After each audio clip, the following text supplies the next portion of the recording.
Ray, la prochaine fois qu'on te demande si tu es un dieu, tu réponds oui.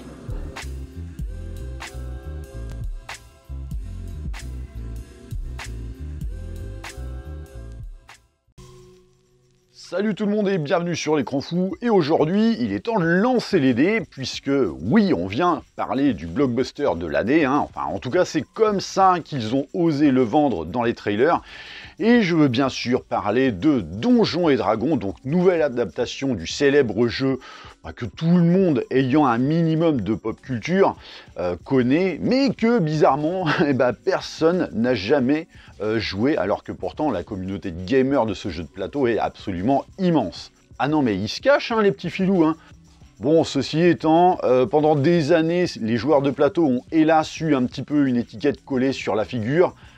Je peux les comprendre, qu'ils soient assez discrets. Donc Donjons et Dragons qui va suivre une équipe d'aventuriers dans une quête pleine de surprises, au point de s'attirer l'attention de personnes, évidemment, qu'il ne faut pas. Donc, effectivement, je disais nouvelle adaptation, puisqu'on a déjà eu droit à ça en 2000, donc pour un résultat qui frôle pas la catégorie du nanar ou du navet. Non, elle en exploitait littéralement tous les codes pour un résultat, mais nanardesque au possible. Donc oui, c'était particulièrement mauvais à tous les niveaux.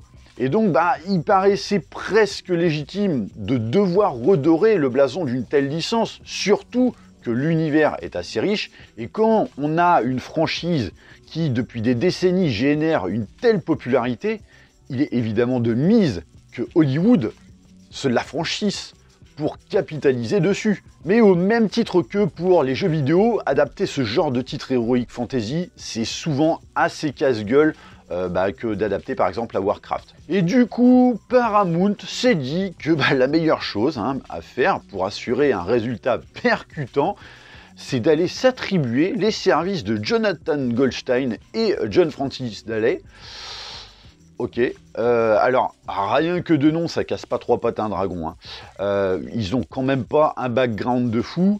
Et on va dire le seul film à peu près honorable à leur actif, c'est Game Night. Et effectivement, quand on sait qu'ils sont plutôt dans le registre de l'humour, ça en dit bien assez sur l'orientation du projet de ce reboot de la franchise Donjons et Dragons. Et évidemment, si les trailers semblaient aller dans ce sens, le film n'a fait que le confirmer. Donc Donjons et Dragons version 2023, c'est la volonté purement et simplement de, à mon sens, surfer sur le succès du remake de Jumanji, quoi. Donc du spectacle, plein d'effets spéciaux enrobés d'une triple couche d'humour et de fun. Donc un programme 100% décomplexé, mais en soi, est-ce que c'est de mauvais augure? Pas forcément. Quoique. C'est-à-dire que bon, j'ai jamais joué à Donjons et Dragons, même si j'ai déjà assisté à une partie, qui heureusement n'a pas duré 6 heures, parce que c'est vrai que ça peut être long, mais concrètement, c'est un jeu de rôle qui est basé sur une succession de situations qu'il faut résoudre, que c'est extrêmement ludique, et que ces situations peuvent amener à des contextes anecdotiques, voire comiques. Mais que parfois, en contrepartie, t'es tellement dans le délire que tu t'imprègnes de l'univers et de ces situations, et que, comme dans tous les jeux qui font appel à la stratégie, l'atmosphère peut très vite être palpable, et donc forcément on va arriver à de la pression, de la tension et du suspense. Et c'est pour ça qu'il est difficile, à mon sens, d'adapter un tel jeu en film, parce qu'il faut pouvoir honorer tout ça en même temps, mais avec le juste équilibre. Ce qui, vous le comprenez bien, n'est pas si évident que ça à délivrer. Donc oui, comme je le disais tout à l'heure, comme on est un petit peu dans l'esprit de Jumanji, enfin en tout cas moi c'est comme ça que je l'ai ressenti, c'est un peu un enchaînement de situations spectaculaires de contexte. Donc là, comme ça, il n'y a pas arnaque sur la marchandise, on est dans l'esprit du jeu. Niveau humour, on retrouve vraiment les touches de fun circonstanciel qu'on peut aussi retrouver à travers le jeu. Donc pour moi, la thématique est vraiment respectée, quoi. On a l'état d'esprit du game. Mais c'est en cela que ça pose aussi problème, à mon sens, c'est que le mélange est vraiment divertissant, certes, mais il crée lui-même les défauts du film, puisque la tension s'en voit totalement effacée. Parce que l'humour n'est tellement pas dosé que c'est un déluge perpétuel, et donc forcément tu perds littéralement en suspense, c'est évident. Mais attention, je suis pas là à dire que l'humour n'est pas bon, au contraire, je trouve qu'il match très souvent. ça marche même mieux que par exemple chez Marvel. Même si parfois, bon, il y a quelques touches qui sont au même niveau, hein. Mais là, même les personnages sont tellement traités à la cool que tu crains à aucun moment pour eux. Et de surcroît, c'est difficile de t'identifier à eux. Alors, personnellement, j'aime bien le casting, hein. J'ai rien contre Michelle Rodriguez, même si bon, c'est pas non plus une actrice très talentueuse, mais bon voilà, elle fait le café. Reggie Jampage, ok, voilà, pareil. Et puis en tête d'affiche, Chris Pine, que personnellement j'adore et que je trouve vraiment regrettable de retrouver à chaque fois cet acteur dans ce genre de rôle de Gugus beau gosse qui fait de la boutade, donc vraiment le genre loser magnifique. Et ouais, je le cache pas, hein, elle remonte à loin, à l'époque où il jouait un tueur à gages néo-nazi complètement cramé dans le mise à prix de Joey Carnahan. Et là, c'est typiquement ça avec ce film, c'est qu'ils ont un capital sympathie, ces personnages, certes, mais ça veut pas dire pour autant qu'on s'y attachera ou qu'on s'y identifiera, comme je le disais. Donc oui, pas de tension, et pour moi c'est un gros problème pour un film d'aventure à mon sens. D'autant que l'humour prédominant, comme je le disais, désamorce pas mal certaines situations. Donc comme pour Jumanji, tu sors, tu t'es éclaté devant un film sympa, hein, ça il n'y a pas de doute. Hein. Mais tu soupireras pas en te disant que tu as pris un méga shoot d'adrénaline, quoi. Hein. Et effectivement, l'identification au personnage est de l'ordre de l'impossible. D'autant que si ça respecte l'esprit du jeu, il faut aussi que ça raconte quand même quelque chose, une histoire. Tu fais un film, tu fais pas un jeu à l'écran. Et là, je trouve que c'est un peu léger en la matière pour l'ampleur que ça pourrait avoir. C'est-à-dire que les enjeux, à mon sens, sont un petit peu limités ou du moins édulcorés par l'ambiance générale, qui est un petit peu trop fun. Donc de surcroît, on perd cette ampleur épique que pourrait avoir justement le style d'Heroic Fantasy. Alors visuellement, parce que oui, on est sur du blockbuster, il y a largement la dose de spectaculaire. Ça, là-dessus, il n'y a pas débat.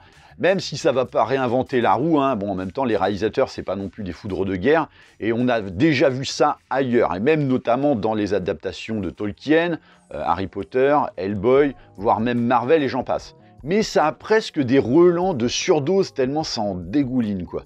Alors après, parce que oui, c'est vrai, comme ça, j'ai l'air un petit peu négatif. Mais non, faut tempérer, hein. Quand tu vas voir un blockbuster d'Heroic Fantasy, t'espères pas non plus avoir des pauses de 20 minutes dans le film pour pouvoir faire des colliers de perles. Donc ça reste très efficace, mais visuellement, voilà, on va pas se mentir, c'est assez inégal. Donc il y a du très beau et du beaucoup plus douteux.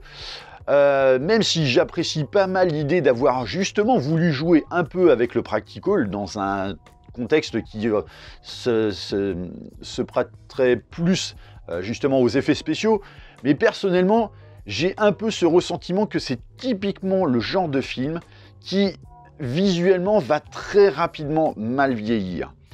Et surtout, pour moi, là où le bas blesse, c'est que c'est trop clean, quoi. C'est-à-dire que bon, et les bandes d'annonces en donnaient parfaitement le ton, c'est très coloré, il n'y a rien qui dépasse. T'as vraiment l'impression que l'univers a été briqué au monsieur propre, quoi. Même les monstres ou les morts vivants. Bon, même si effectivement c'est quand même plutôt cool parce que ça respecte vraiment le lore, quoi.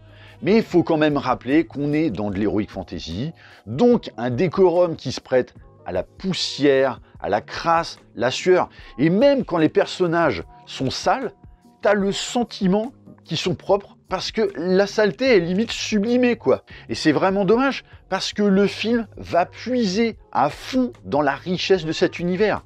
Non mais c'est vrai, faut le dire. C'est hyper généreux en la matière. Mais bon voilà, il y a quand même ce problème d'équilibre qui peut facilement décontenancer si vous espérez un film à l'ampleur épique. Parce que justement, malgré tout ce qu'il a pour l'être, c'est vraiment ce manque d'équilibre qui lui en retire toute substance. N'en demeurera un film qui se bouffe comme une bonne sucrerie bien sympathique, mais peut-être un peu trop riche, à laquelle il manque justement cette pointe d'acidité pour contrebalancer le tout. Bienvenue dans Top Chef. Mais oui, si le film n'est en soi pas une insulte à l'univers du jeu éponyme, bien au contraire, hein, c'est hyper respectueux, ils ont compris l'univers, on s'en relèvera pas la nuit en se disant que on a vu le blockbuster de l'année tel qu'il nous l'avait vendu prétentieusement dans la promo. Voilà, j'en ai terminé pour cette review. Comme d'habitude, n'hésitez pas à laisser des petits commentaires sous la vidéo. Pensez évidemment à la liker et la partager. N'oubliez pas de vous abonner à la chaîne pour me suivre justement dans mon aventure sur le YouTube Cinégame. N'oubliez pas que vous pouvez me suivre également sur Twitter, toujours sous le nom de l'Écran Fou.